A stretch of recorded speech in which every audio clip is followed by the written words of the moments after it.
I wanted to just briefly introduce myself. My name is Steph Stricklen. In years past, I have worked for EAA. This year at this AirVenture, I am working for Sun & Fun. And I wanted just to take a brief opportunity to tell you how important this type of programming is. And at Sun & Fun, we intend on creating an entire female-focused curriculum and programming similar to that. It is our 50th anniversary next year, and we would welcome you all to come out before it feels just like this, just as much. So you'll be well versed in how to handle the weather there. When Christine and I started talking about this particular idea that she had, it was a pleasure for me to be able to help her flesh out the panels. But this is entirely her deal. I'm just here to sort of help and welcome everyone. I also wanted to acknowledge, for those of you who just rolled in, thank you so much for making the hike. We did not realize how far away they had put us from the women measurement. For people like yourself who are acknowledging being here last year and remembering it was a standing room only panel, thank you for making the trek and the hike up here. It's nice to see the Women Venture t-shirts showing up because it was, I'm sure people are still going to roll in. So with that said, I'm going to turn the panel over right now to Christine, and then I'll be there to help guide some Q&A at the end if you do have questions. And just thank you from the bottom of my heart to the F-22 team and everybody else who has showed up here to support this initiative. Thank you very much. Christine, the floor is yours. Thank you, Steph. All right, howdy. Oh, come on, I know it's hot and you walked all the way over here, but let's get this going. Howdy. Hey, there we go. All right, so thank you so much, Steph. I know you downplay everything, but all of your help, I couldn't have made all this happen without you. I'm really thankful for all of you to come out here, and I'm really thankful for all the lovely ladies on the panel. The big thing with starting this is that women make up such a small percentage of the repairmen and A&P certificates that are out there. Women right now are only about 2.5% of all the A&P certificates. So really wanting to try and help highlight some of the amazing ladies that I've gotten to know, and then some of the other amazing ladies that Steph introduced me to try and show that, this is something that's fun to do, and to kind of help highlight all the cool ways that you can be involved on the mechanical side of aviation. So we have some repeats from last year, and we have a new member, but I'll start at the end. So we have there Chelsea Smith, and a big upgrade from last year, and she is now in IA.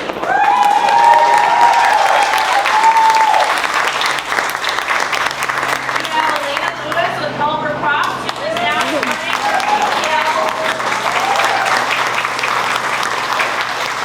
We have Jennifer Radtke, who you met as the first female chief mechanic for Boeing, who is now heading up the KC-46 Pegasus program. And now we have the F-22 demo team, Staff Sergeant Lauren Ooghe, who is an integrated avionics specialist, and so she'll get to tell y'all all about that job.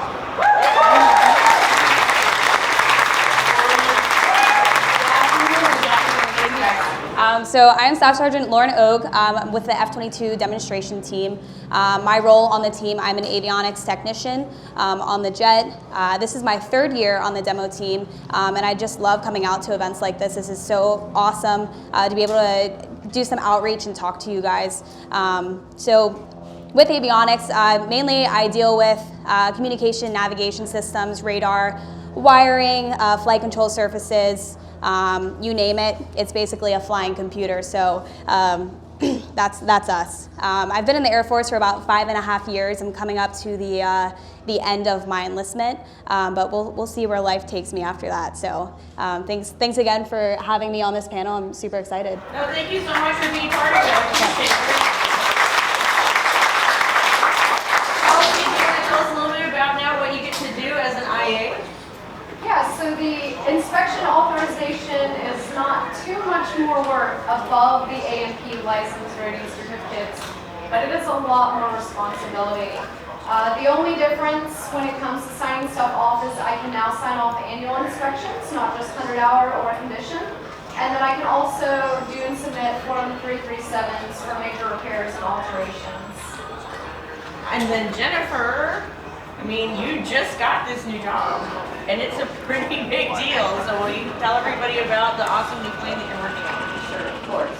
But honestly, just before I get into that, we'll do what most important about all of these adventures and the support that we have from the female mechanics standpoint, I'm incredibly proud to be able to share the second female chief mechanic that works in the chief mechanic office in TD. So Tiffany Stanley.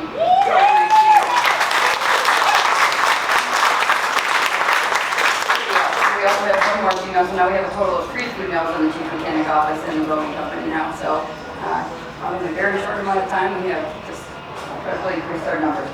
But a little story about, so this is a fun fact about Tiffany. Steve Sloan back there, we were doing a recruiting event just last year here at Oshkosh. So in the Boeing Pavilion, we were recruiting, and Tiffany met Steve, and Steve said, "You have to talk to Jennifer." And right last year, we did an informational interview, and then hired her, and here we are, and she was on my team. So it's just a little fun fact about really just one to support, and she's awesome. She gets to be her best self, and she's now working on the NASA, the sustainable flight demonstrator. So X66 now. That's right. Sorry.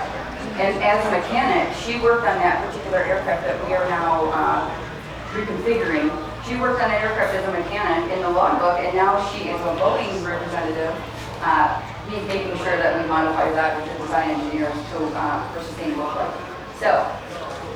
It's just, this is the support. It's just, I'm incredibly proud to be able to, one, vacate the seat of the chief mechanic, because I'm a big advocate of, yes, was I the first? Great, but it's all about who is next. We want to make sure that we're paving the path for proper training, to make sure that they're prepared and have a professional development as they go through, that you're prepared to execute that job. So, just wanted to share that. Really proud of Tiffany. I love this case.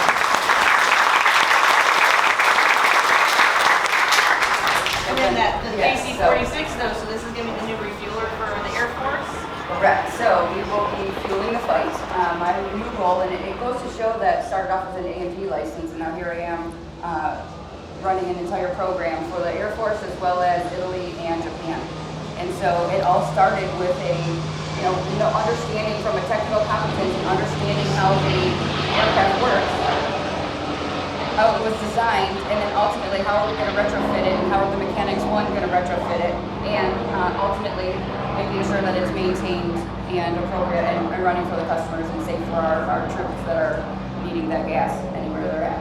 So it's pretty awesome. You just take the A&P, you have a technical competence, you have the design side, and then here we are. You have some project management, program management, and at the end of the day, the A&P is leading the program. So for anybody out there that thinks that A&P is just turn wrenches or they're in the environment all the time, that is so far from the truth. That's the start of it. You need to have basics, you gotta have the understanding, but it can take you so very far. As far as you can. Awesome. All right, so I'm gonna open this up to everyone to get started. What would you say is the best part of your job? Everyone jump in at once. Generally, when we did this last year, everybody answered the best part of your job is the people, because we know that aviation people are the best people, and it really is part of it. But for my part of it, my best part of my job is I do mostly World War I aircraft, so I get to preserve aviation history. I think it's a super wonderful and important part to preserve aviation history. So over here, there's the Warbirds, World War I area. And I think if you go over there and look at those and look at an F-22 to see where we started and where we're at, it's pretty impressive. But the only way people get to see that is if that history is preserved. So that's probably one of my favorite parts of my job, is getting to preserve aviation history. I would say, yeah, just the same follow-up is where we've been and where we are now in aviation as a whole. It's an incredible industry to be a part of. Of course, the people. I work in GA when I do maintenance, so it's very, very different than I think well, you're still very heavily involved in GA, but if you look at the panel up here, there are so many different avenues. I think that's one of the biggest takeaways when you get started in maintenance. And my sector is still in GA, and I absolutely love it, and it's really rewarding. Last week I was out at an airport helping get a flight school plane going so people could go and finish check rides and keep moving on in their careers. And it's important how, It's been a long week. We're camping. So I think it's really incredible, how involved the maintenance side is, but it's very disheartening to see how little it's showcased and shown. And I've been saying for about a year now, I think since our panel, that the unsung heroes need to sing a little louder because our industry is hurting for mechanics. And I also wanted to take a second to ask everybody in the audience, if you're a mechanic, to raise or work on planes under any certification, raise your hand. That's awesome. You think it could be all of you. Oh, sure, yeah. Oh, I'll take this one. So, favorite part about my job is, of course, being on the F-22 demo team. We do about 25, I think we're around 27 air shows this year. So lots of traveling, lots of outreach, events like this. I love going to high schools or technical schools and being able to talk to the younger generation and being that female presence on the team. One of three. We do have two other females on the team. There are aircrew flight equipment folks that take care of the pilot's gear, all of his G-suit, helmet, everything like that. But just being that female presence for the younger generation and having high school, middle school girls come up to me and just be like, wow, like that is so cool. I see like you're one of the only females up there, and I want to be like you someday. Like tell me what you did. And being able to kind of give my testimony in a sense of like how I actually don't even know how I ended up here, to be honest, but of how I ended up, where I'm at. And so I think it's inspiring the next generation to be present and to be just shoot for the stars. Honestly, like whatever you want to do, you can do it. So. I was just going to say, like, I think that something that's so important, right, is it's really fun when you come to the air shows and you get to go and see the demo team fly, but it's a whole other thing that I think really appreciate, again, like all of the work that has to go into that to actually make all those performances happen that you guys get to enjoy. It's great and fun to be the pilot, but you need the plane to work in order to do any of it. So that's just like what Chelsea was saying. It's like sometimes really trying to help highlight all of the importance behind everything. I mean, and again, think about with the work that you're doing now with the KC-46. We have to be able to refuel the different jets and all the other aircraft that are out there. It's like a huge important role to be doing to keep the Air Force going. So I think it's absolutely remarkable what y'all did. So that's awesome. All right, so let's talk about if there's one. Oh, I'm so sorry. No, it's all right, it's just loud. I'm normally pretty loud, so I generally try to keep the mic away, otherwise the feedback hits in, so my apologies there. Is there one that you guys want to share that's like the absolute coolest thing you've gotten to do because of your job? Like something that just really knocked your socks off? So most recently, I did go through the testing process for the inspection authorization, and I have spent years like everyone else who's coming up the ladder working on stuff, but it came full circle for me, and it was a very profound moment and a very reflective moment when I got to do the annual inspection on my own little 150 aircraft, and I got to step back and be like, wow, I started out 8 years ago with no ratings license and certificates, wondering if I would ever even finish my private, and then it was the A&P, and for me that was really, really powerful. Not that it's that big of a deal because it's an annual on a 150, but I think celebrating those milestones along the way as you're moving up, that was, I think, just a personal, reflective moment. That was the coolest part of my career. So one of the things I just wanted, my voice is the third one. Speaking of it, sorry about that, I'm all excited. So some of the cool things that I just genuinely appreciate and wholeheartedly. So we have Justin Neal here, which is a huge ally of mine. He is a former 787 chief mechanic. He helped get me engaged. He mentored me. He helped. He's my phone friend whenever I had a challenge in the chief mechanic role, and we would bounce things off. But it's also important to remember it's not just the courage. It takes a lot of courage for the females to be up here or to get into maintenance or to do these things. But we also need to make sure that we're recognizing our allies and the people who have our backs for the real tough stuff when it happens, because it happens. And there's a lot of hard moments, and it's those really tough guys that when they do have your back, you really need to rely on them.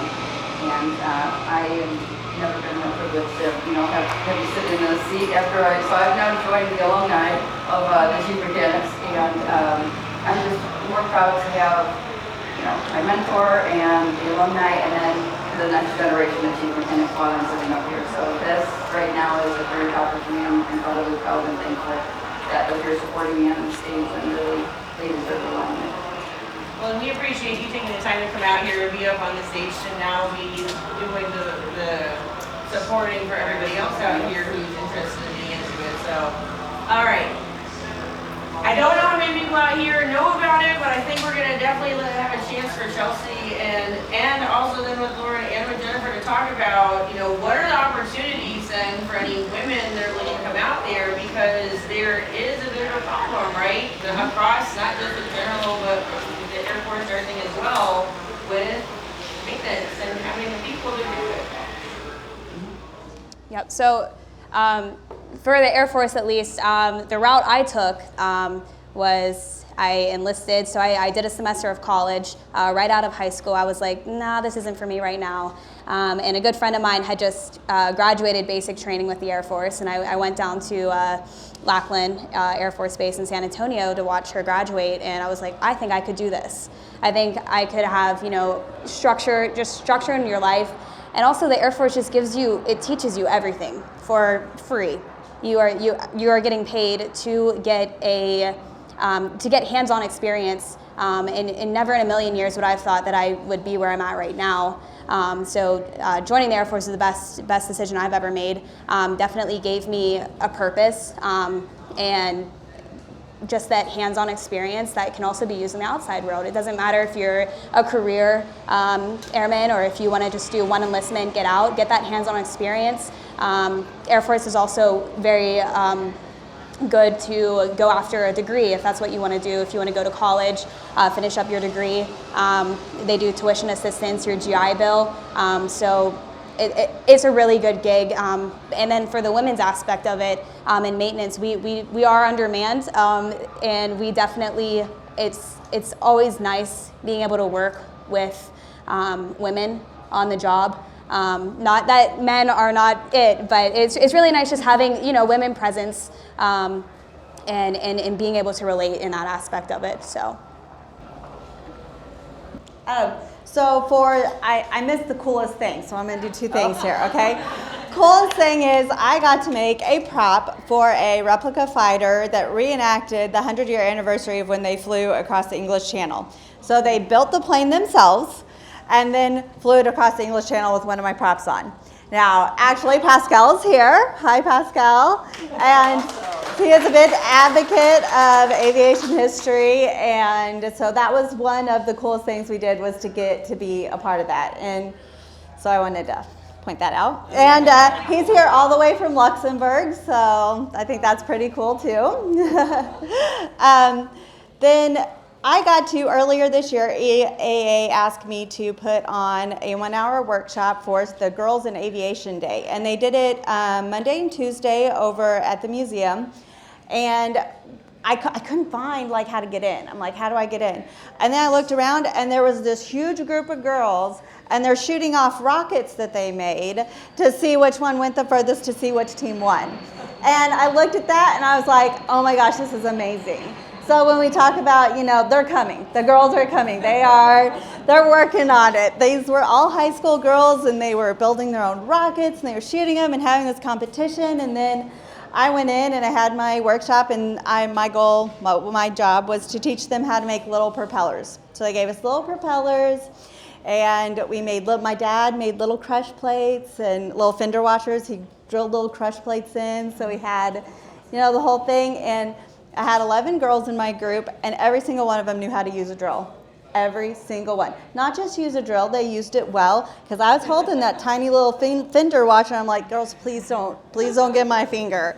Not a one of them. They didn't even touch it, didn't even smash it, and we're talking like centimeters away from the drill. And I was just so impressed. But I think EAA is doing a great job of the programs that they're doing and the things that they've built. The workshop was amazing. Downdraft tables, everything, all built and for the girls in aviation things. So I think right steps are being made. Thankful, and thankful for EAA for doing that. I was thankful that I got to do the workshop, and I was just incredibly impressed. The girls just started asking tons of questions, good, intelligent questions. And all of them, I'm like, so what are you going to do? One of them goes, I'm going to design my own line of aircraft. And I'm like, awesome. The next one, I'm going to be a mechanical engineer. The next one, mechanical engineer, and I think I'm going to do this. But in the meantime, I'm going to do this because that's going to take me longer so I can still be in the area, but I can still get this done. Every single one of them, they were on point. They knew what they were doing. So I think that stuff like this and stuff that EAA is doing, it's going to be making a big difference, and I think we're going to see it soon. So I have a positive outlook on this. So awesome to hear about how well it went and just like the whole positive response and how full it was. Oh my gosh, those girls were just a huge group of them. It was great. It was really great. So. Well, but again, so talking a little bit then, when there's an A&P shortage.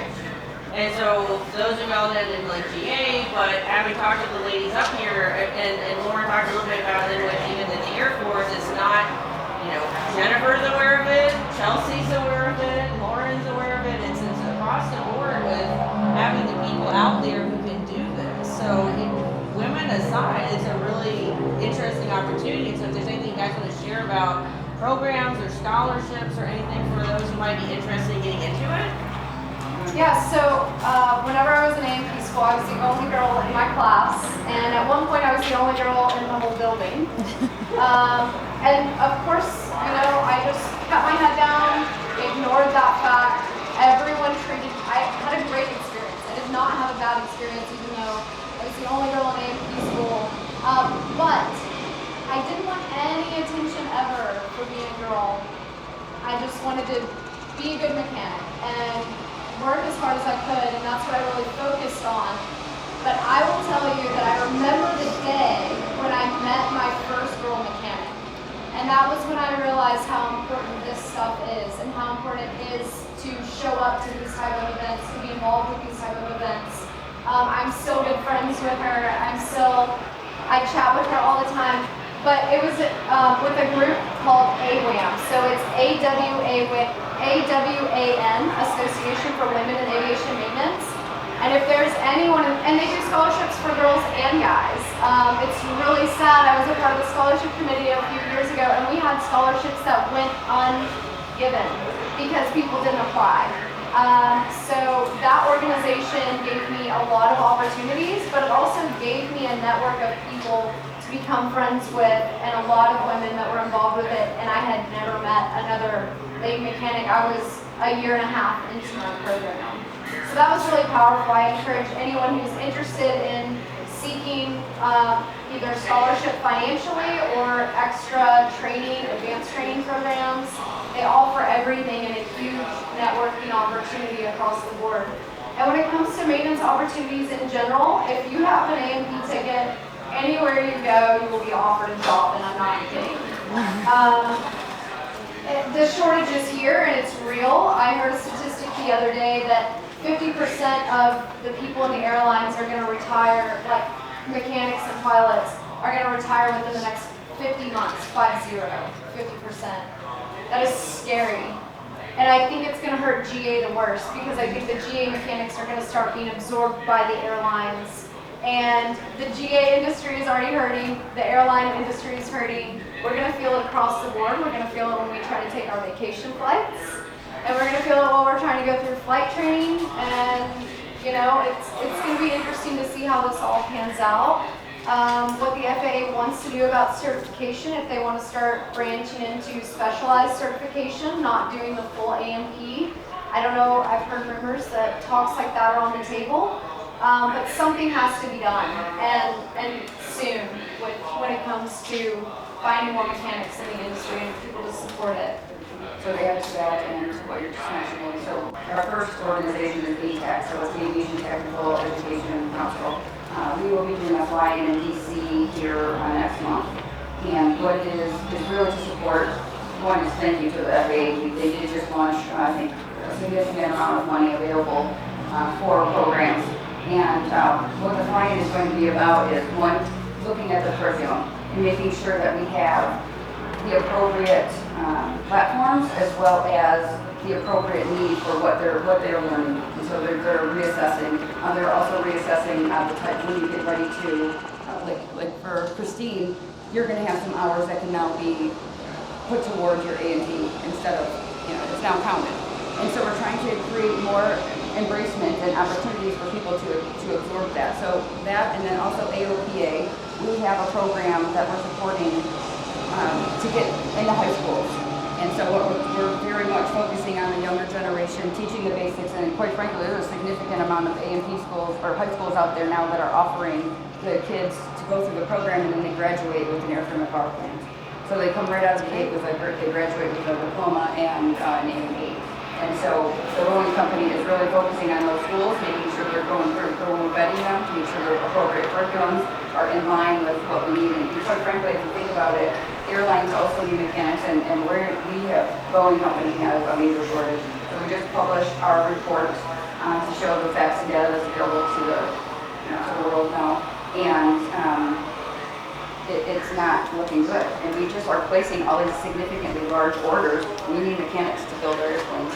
So it's within manufacturing, it's within our flight test, it's with our final assembly, et cetera, and then ultimately our field service representatives, and then our team members. So it goes from building the airplane and then ultimately to being able to maintain them. And so the Boeing company has recognized it and we are doing something about it. It's boots on the ground effort right now out. And Tim, I've been mentoring also because I sit on those boards, and it's now a force multiplier, so we're getting multiple people to sit on the boards to represent, have a voice at the table with me.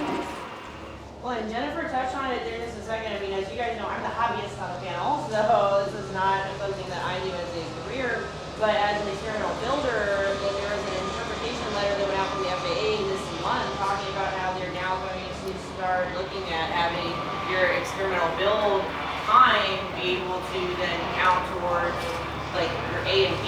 So that's something that I'm very keen on. I think it's going to be really interesting to get to see how that's all going to end up working with the policy. But even there, if it's something that you've been involved in, even for high school kids, right? They have the different build programs. There's something now where perhaps you can actually then already be closer than you thought to having some sort of like an A&P ratio. One more thing to add here. This is a huge accomplishment if it happens. Again, it's another opportunity. We're flying into DC. We're bringing in all the experts from around the industry, and we're proposing a bill to have maintenance as part of the STEM. So if maintenance is now recognized as STEM, that means there is going to be a significant amount more scholarships and opportunities available. There is already a lot there. However, if it's classified as a STEM, which it is, it's technology, there's across the board, maintenance is part of that. We're reviewing right now the curriculums with the FAA to make sure, and then that's going to happen, I believe, in September. The bill will be presented. So those are some of I'm going to share the STEM out of things. So look out there for more scholarships if you're interested. Awesome. So before we open it up for Q&A to the floor, I just wanted to give you ladies one last chance, and if there's any piece of advice you'd like to share with anybody who's getting out there or words of encouragement before we open it up. I would say if you're interested in getting involved with maintenance, one of my biggest pieces of advice is to find a mentor. Find someone who is in the position that you could see yourself in, even if once you start learning that kind of shifts and meanders and changes. Find a mentor, find someone who you can call for that advice, who can help you navigate the industry. It's a lot to learn, it's a lot to try to figure out on your own. I have relied heavily on my mentors. One of them is here in the crowd. In the back, I think I ping his phone weekly for maintenance advice and tips, and he pings me right back every time with more than I even asked for, and it's above and beyond, and it's people like that who are already in those positions that are turning around and extending the hand back that we're most grateful for, and also becoming mentors to other people. You know, turning around and helping the person behind you. If you want to get involved, we're here. I know everyone up here is available through social media and other avenues to provide advice, to try to help any way we can and do as much as we can. That's why we're here. It's really important. But find a mentor in any sector, maintenance, flying, so have you. I guess I would probably say that you're going to start at ground zero and you can't be afraid to do that. You're going to start at the bottom, and that's okay, and it's going to be hard, and that's okay too. There are going to be nights that you are going to go home, you're going to be squalling, why did I do this, things like that. And we've all had them, and that's part of the process, you know? I mean, I can remember nights, 10 o'clock at night, getting ready for the air show. They're all waiting for me to get this prop done. I dropped it. I dropped it and broke the prop. The prop we were taking to Oshkosh, the prop that Grandpa was flying, and I cracked the tip. And it was 10:30 at night. We were trying so hard, and I'm squalling, and my dad's like, Alaina, get it together. This has to go. Fix it, you know? And we did. So you're gonna have those times, and it's part of the process. I get done with a flight lesson sometimes. I go to the closest Walmart, squall my eyes out because I don't feel like I did a good job. And then I get in the truck, I go home, I book my next lesson. Like, it's going to be hard, but it will be okay. It'll be okay, and it will be worth it. But don't think you're the only one that's out there having problems. Don't think that you can't do it because you had a hard day. You can do it, it's just gonna be hard, and that's okay. I'll second that, and especially the mentor. And most importantly, don't ever, no single point failure. Have multiple mentors. And some things that I do, I ask the same exact question to the three. So I ask three, listen to them, and then I make the decision myself. And so what you want to do is, one, take the advice, but have your humble head on, and always, you want to, while you're in your moment and you're learning, you always want to reach back and make sure that you're teaching somebody else and bringing them up together. And so it's very important. You know, one, we already mentioned that, you know, the females, it's tough. And females are even tougher on females, and we need to break that too. We need to embrace that and just make sure that we're very much bringing everybody up and sharing a knowledge transfer, and just continuously you take what you learn and then you go to the next step. It's always continuous improvement. Take on new things, ask, learn, jump in, and remove the fear of failure. I said this last year. Just remove the fear of failure. First attempt in learning, you're going to learn something. Jump in and do it. It's all okay. And respect for people. Really, it's about relationships. It's about trusting and embracing people for their authentic self. They just want to work on your planes just like you do, and accept that and figure out how you're going to work it together. So that's some things that really has helped me be successful. It's just really appreciating the people who took the time to teach me or, you know, just listen to me ask a ton of questions. And just very much, it's the same thing. You just take that to go to the next one and teach what you have. I'm pretty sure they got all the points there. I'm over here taking notes. These ladies inspire me, so yeah. But really, I just think there's three things: just be humble, be approachable, and be credible. And keeping those three things in mind have gotten me this far in my career. So I'm going to stick to it and see where it takes me. So.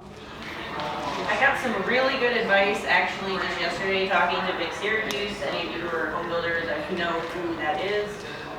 But the thing that he said to me yesterday when I was talking to him is for like new home builders especially is everyone's afraid of failure, but the only way you're guaranteed going to fail is if you don't get off the sofa. And so you have to like take that chance first, and then so you're going to fail and you're going to learn from it, you're going to keep moving on. And I think it came up last year too with some of the questions in the audience about, oh, I'm not really good at this, I don't know what I'm doing. And it's like, well, but no one here expects to get into the airplane and know how to fly it the first time. So why do you think it's going to be different with anything on the maintenance side? It's like just because you don't know what all the tools are, how they all work, or how to make it all come together, it's just the same as when you get into the plane. You don't expect to know what everything is and how everything works and how to fly it. So treat this exactly the same way and maybe it'll feel a little less daunting. So, but Steph, you want to help us out with some Q&A?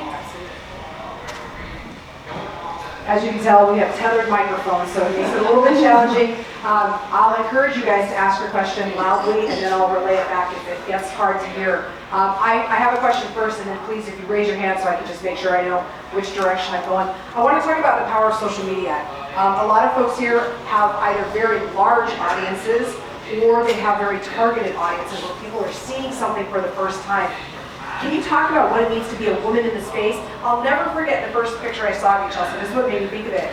You were working on an airplane and you were like, first of all, beautiful, but you were like greasy, like just in there, like breaking nails, you were gonna work. And it was so inspiring, and I just had that moment where I thought, oh my gosh, I could do it too.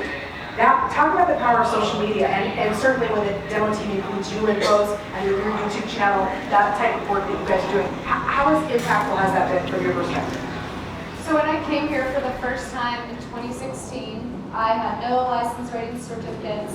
I had no social media until I think 2.5, 3 years ago when I actively started posting. And there is a lot of crap on the internet. But there is a lot more good on the internet. And a lot of people are out there to connect with. I can look around this room and see so many smiling faces that I know only because of social media. And the power of that and connecting and reaching out and engaging through those platforms is very powerful. And I see things all the time and I'm like, oh my gosh, I never thought of trying something like that. And I think it's just, it is incredible.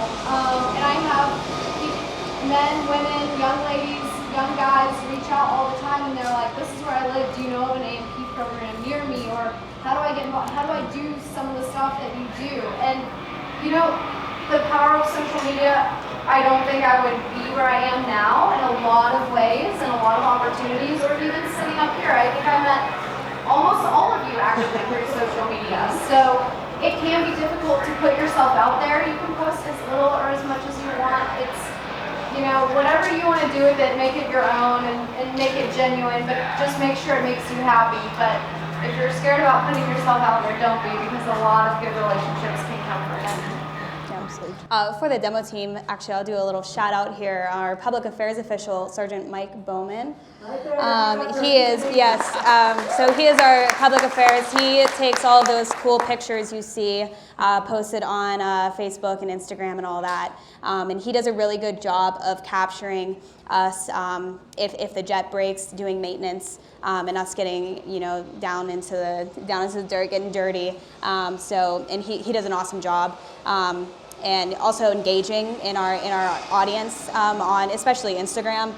He does an amazing job answering questions that people will DM us, asking questions about the jet, questions on, you know, how to get involved with the Air Force or just in the military in general, or even aviation in general. So another round of applause for Mike, because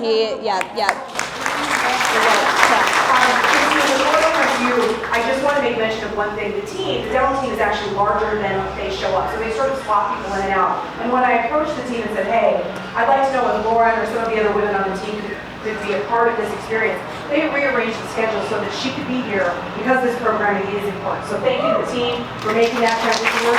They're here to go the other way, watching you, showing you, and everybody else made that happen. So we appreciate it. So Christy, talk a little bit about the YouTube channel and how people have reacted to that content when you're out there building airplanes.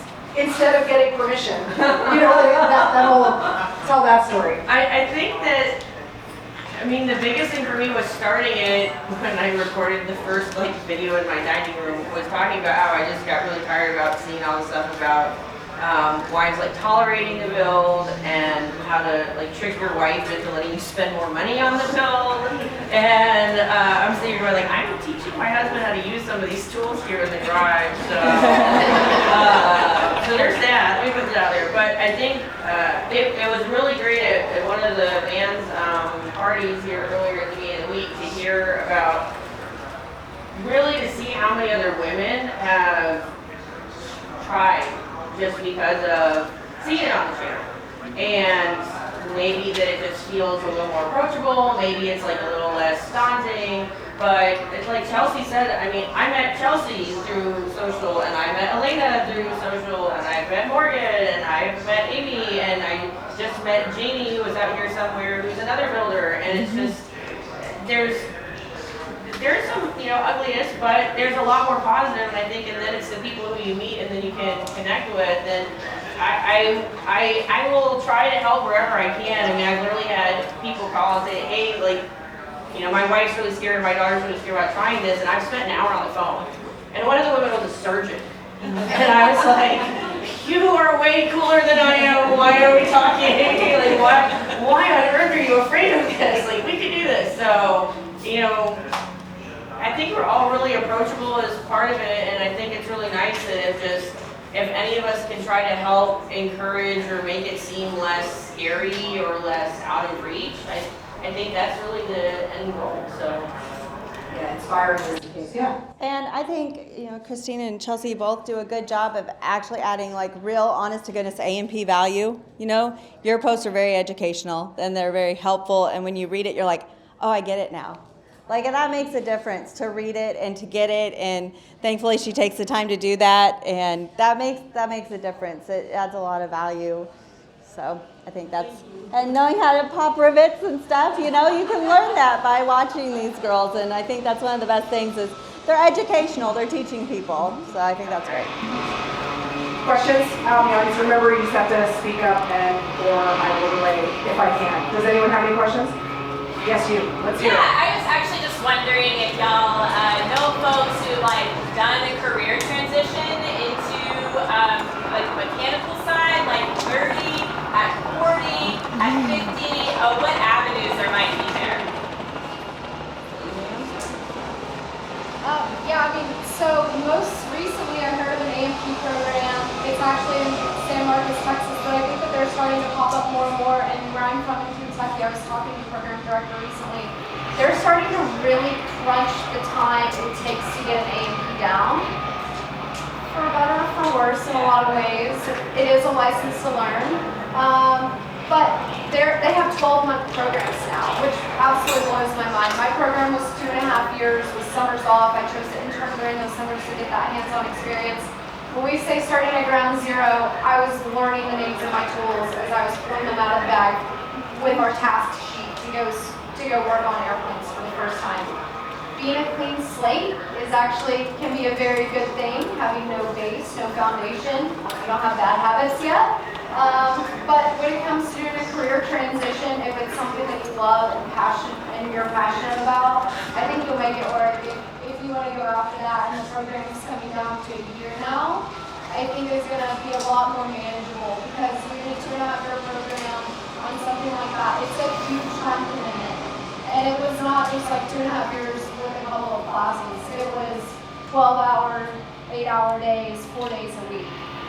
So it's a big time crunch. I do think that they are doing a lot more for the apprenticeship route now, and I think that they are doing a lot more when it comes to, you don't have to specifically be in a classroom, you can kind of combine the apprenticeship.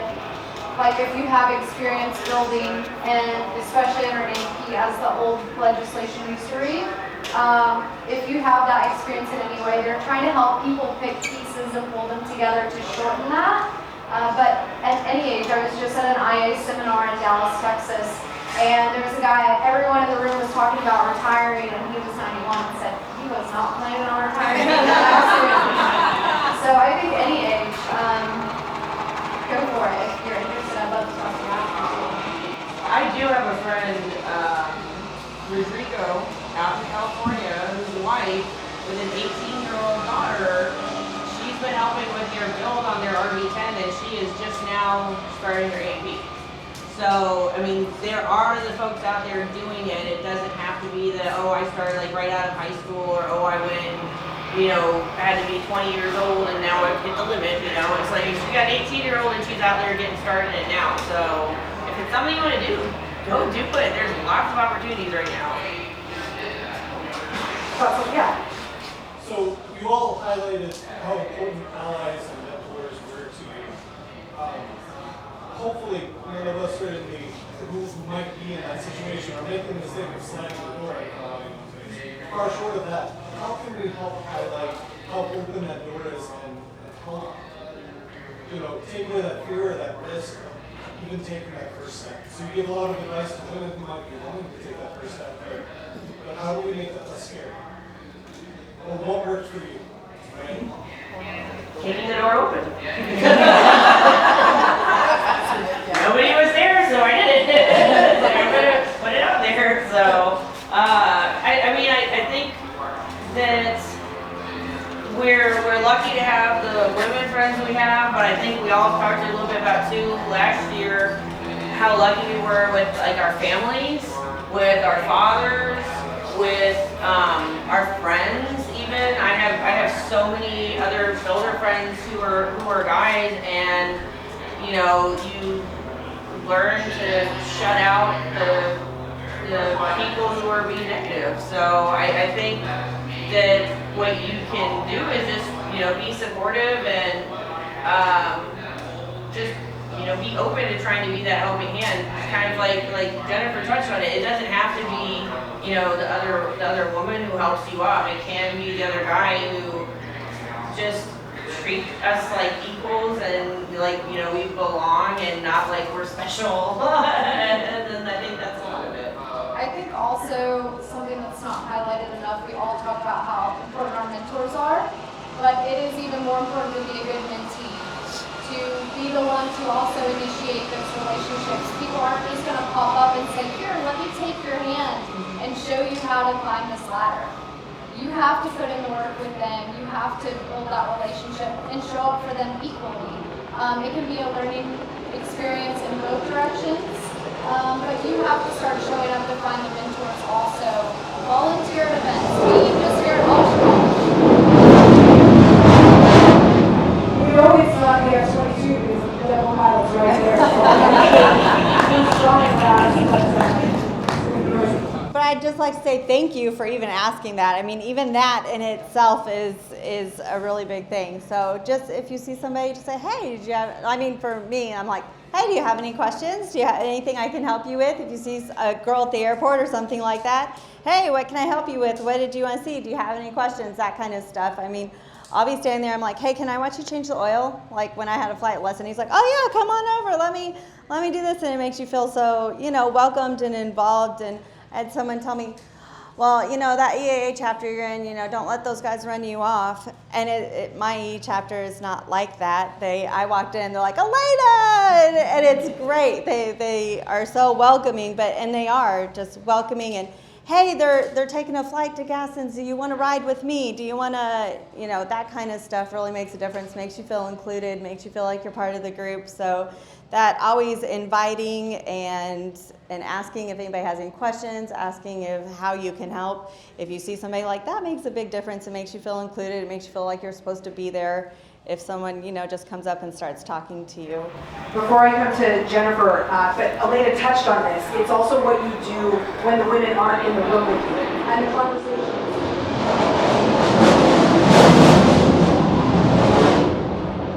conversations that happen when they're not present, basically you can shut it down, should it go a direction that's really not acceptable. So, and Jennifer, you look like maybe how to... They got it, yeah, they got it.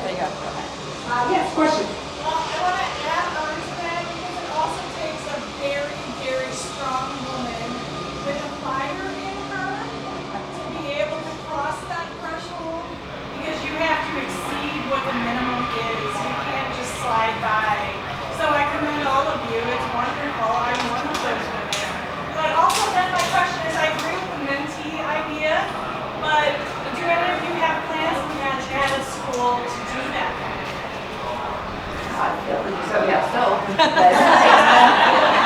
Yes, and I will be recruiting here shortly too. So we're working with the Department of Transportation. Just last night we had dinner with them. We're talking about bringing in an advisory board, and I was talking to Justin because I'm already recruiting this guy to help out too. But yeah, so what we're working with TSI is Transportation Safety in, I forget what the I stands for, but what they do is basically they work, you know, they teach FAA, they teach outside entities, it's a curriculum. And so, yes, I will be volunteering to help, you know, be as a consultant. We'll be getting some of the experts around the industry to come in as consultants. One, because they have a shortage as well because they're all retiring. And so they are struggling with just having instructors. So not only with ATEC, we're working with the industries with all of the education. AIM, we're working with AIM. What was the other one we just went to in Chicago? Yes. Oh yeah, Michigan Institute of Aviation Technology. I was going to forget that. I graduated from it. Wow. Thanks, Steph. We also go out there. Yeah, so I brought the chief mechanic office and we went to the school, we met the instructors, and then we also shared what we're seeing in the industry. Even though AMPs are coming out of school, there's some things that we're seeing, got to go back to basics. You make sure you know how to safety wire. You need to also, AMP school does not teach soft skills. We need AMP mechanics to learn how to have soft skills and speak, especially when they're talking to engineers or leaders or whatever it is, it needs to be taught of what is appropriate. And so those are some of the things that we're giving feedback to the education community. So the answer is yes. I think we'll do one more question to provide some time for folks to come up one-on-one and figure out how to connect with folks up here, because I know there's a lot of great conversations that will happen at the end. You question over there. Hi. Yeah, my question to all of you is that some people don't have the good fortune of having the visibility to all of this aviation world. A lot of you have talked about in the past how either somebody that you know or a parent kind of got you involved. So I'm curious how you may see, even in the future, ways to expand the knowledge of what's out there in aviation and kind of even eliminate some of that stigma of aviation being dangerous or not something we're pursuing. So I'd say social media is a good way. Like our channels are, my channel, I always try to provide some sort of information, some sort of learning, piece to it. So I think we all do that to add some learning. And then your EAA chapter is also good to get involved in that. And then they have Young Eagles programs and stuff like that that you get to go out and talk to a lot of different people about. Young Eagles program, we put it on our Facebook page. We had 50 kids. And so 50 kids who had never flown before came in, and we got to tell them about the airplanes and stuff. And it was all really, really great. And that helped provide outreach and helped provide, their first contact to be super positive with airplanes and stuff like that. So I think that was some things that we do in our area. I think we need a Young Eagles for maintenance. Yeah. That's a great idea. Well, they do have Aero Educate. EAA has Aero Educate programs that have things like that. Oh, go ahead, please. Oh, I don't know anything about it. Just EAA does have a program called Aero Educate, and anybody can go onto their website and sign up, and they have tasks and programs and things you can do with your kids that are kind of maintenance related. And we've talked about doing some of that with our EAA chapter, but Aero Educate, and they actually have a tent here full of neat ideas, a lot of them mechanical, actually. It's interesting though, because one of the things that works well with Young Eagles is some of the celebrity status behind it that helps raise the visibility outside of our circle. But I'm certainly seeing with accounts like yours, or Mellow Traveler, who is a Delta mechanic, who is now getting into the air show industry as an African-American man. When you see that type of representation, they become the celebrities that can help create that status for that Young Eagles program, if you will, but on the maintenance side. So it'd be great to see those programs expand for sure. Yeah. With that said, guys, please, let's give it up. We've got Chelsea, we've got Alaina, we've got Jennifer, we've got Lauren, we've got Christy.